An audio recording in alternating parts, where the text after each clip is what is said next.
نبی کریم صلی الله علیه وسلم بی حلیمی د کمی تعلق چې د بنو سعد قبیله سره و د بنو سعد قبیله نه را واپس که او بی آمینه ته وسپاره. دی وخت کې د نبی کریم صلی الله علیه وسلم عمر 4 کاله په مکه مکرمه کې خپل کور کې د خپل مور بی سره اوسېده.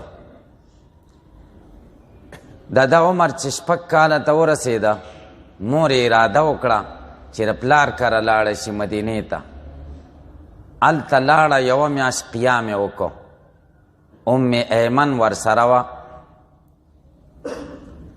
کله چې را واپس کېدل میاشت بعد یې واپسي کوله نو په مقام ابوا کې بی امینه بیماره شوه او وفات شوه او هلته دفن شوه. ام ایمن نبی کریم صلی الله علیه وسلم مکې مکرمې ته راورسو په داسې حال کې چې د عمر 6 کاله و. په 6 کلنۍ کې د مور د سوري نه محروم شو. اوس د تربیت د نیکه ته وسپارلی شو چې نیکه عبدالمطلب و. عبدالمطلب به د ډېر خیال ساته. کعبې کې به یو فرش غوړېدلی و، یو تخت به جوړ و، په هغې به عبدالمطلب ناست و. د عبدالمطلب د بچو نه به هېڅوک د عبدالمطلب تخت ته نشو ورتلی او فرش ته. چار چاپیره به ناست و، په هغه ځای به نشو کېناستی، روب و. خو رسول الله صلی الله علیه وسلم د به دا جرت کو وربغې د عبدالمطلب په ځای به کېناست. دې ترونو به منع کو چې دلته مه کېنه. عبدالمطلب به ورته ویل نه دی پرېږدئ، زما د دې بچي او لوی شان دی، ځان سره به یې نږدې کېناو. کله چې د عمر 8 کلو ته ورسېده عبدالمطلب هم وفات شو. د عبدالمطلب د سوري نه هم دی محرومه شو. عبدالمطلب د وفات کېدو په وخت کې د عمر 8 کاله و. ام ایمن وایي چې کله د عبدالمطلب جنازه اوچته شوه ما نبی کریم صلی الله علیه وسلم ولیده چې دا 2 کالو ماشوم او جنازې پسې شاته روان و او ژړلې. عبدالمطلب چې وفات کېده 82 کاله یا 85 کاله یا 95 کاله یا 110 کاله او یا 120 کاله عمر و. روایات پکې مختلف دي چې د عمر څومره و. خو عبدالمطلب د بیماری په وخت کې ابو طالب ته وصیت وکړو چې د حقیقي تره او د عبدالله حقیقي ورور و. حقیقي ورور دا معنا چې د مور او د پلار شریک ورور و. ابو طالب ته وسپاره چې د تربیت بکې او د خیال به ساتي او د بچو نه به زیات په د شفقت کې. ابو طالب په تربیت کې دی راغی. ابو طالب به د خپلو بچو نه زیات د سره محبت کوو او د خیال به ساتو.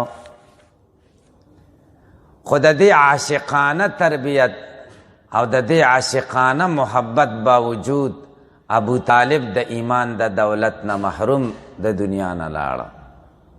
ځکه دا هغه څه کېږي چې د الله څه خوښه وي. الله تعالی چې څه اراده یي حقه کېږي. د نبی کریم صلی الله علیه وسلم ډېره دا خوښه وه چې ابو طالب کلمه ووایي، خو د الله اراده نه وه. ابو طالب به د تربیت کو. خلک به راغله ابو طالب ته یو ځلې چې مکه کې قحطي ده او باران نه کېږي، دعا وکړه چې خدای باران وکړي. ځکه دا د کعبې متولی خاندانو خلکو په ډېر ښه اعتماد و مشرانو. ابو طالب نبی کریم صلی الله علیه وسلم ځان سره راواخیست او کعبې ته راغی. نبی کریم صلی الله علیه وسلم شاید د کعبې د دیوال سره ولګوله او دعا یې وکړه. نبی کریم صلی الله علیه وسلم کسر دی ورته وایي دعا وکړه. نبی کریم صلی الله علیه وسلم دا شهادت ګوته اوچته کړه اسمان طرف ته او دعا یې وکړه د وریځو نوم او نشان نو، اسمان کې وریځې پیدا شوې او تیز باران وشو چې ناوې وبهولې او د خلکو د اوبو ضرورت پوره شو. ابو طالب ته دا شعر دی باره کې منصوب دی، وابیض یستسقى الغمام بوجهه سمال الیتاما عصمة للارامل. دا هغه د سپین مخ والا دی چې خلک باران غواړي د مبارک مخ د وجنه، او پناهګاه د یتیمانو ده او ملجا او مأوا د کونډو د کونډو مددگار دی. ابو طالب به په هیڅ صورت کې د ځان نه جدا کاو. یو ځلي د قریشو تجارتي قافله شام طرف ته تله.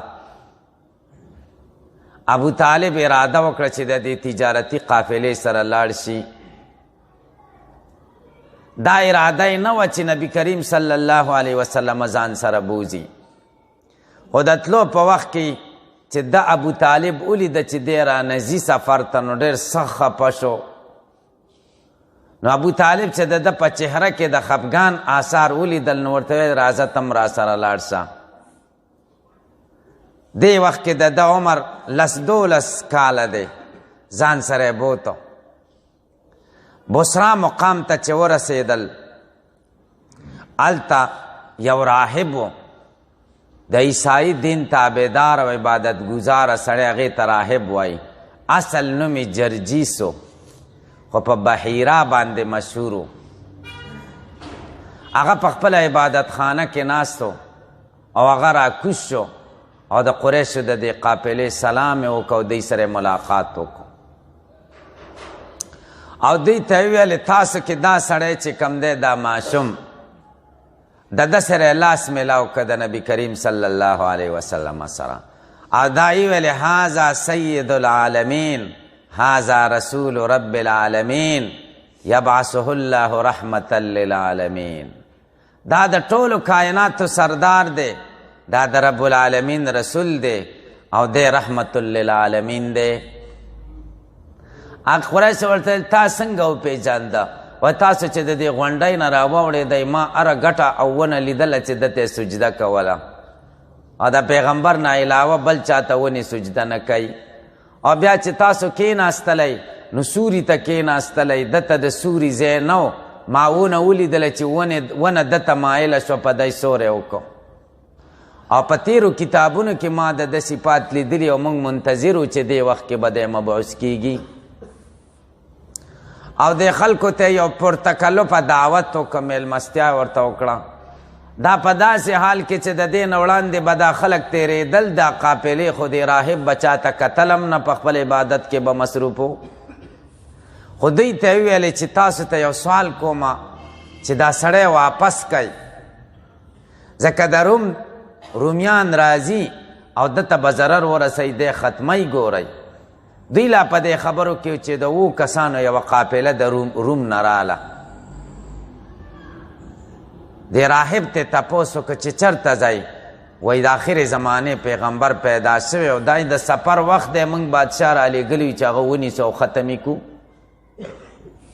راهب ورته وایي زه تاسو نه یو تپوس کوم چې خدای د څه فیصله کړي هغه څوک واپس کولی شي؟ هغوی ورته وایي نه، خدای چې څه فیصله کړي هغه څوک نشي واپس کولی. وایي الله چې دا رسول را مبعوث کوي او پیدا کوي، نو تاسو یې نشئ واپس کولی، نو ځان سره کړوئ. هغوی ورته دا خو ټیک د ایسته توبه وویسته او واپس لاړ نه شو، د دې راهب سره پاتې شو. او تپوس یې وکړو، د بحیره راهب تپوس وکړو چې ولی څوک دی، نږدې رشته دار یې څوک دی؟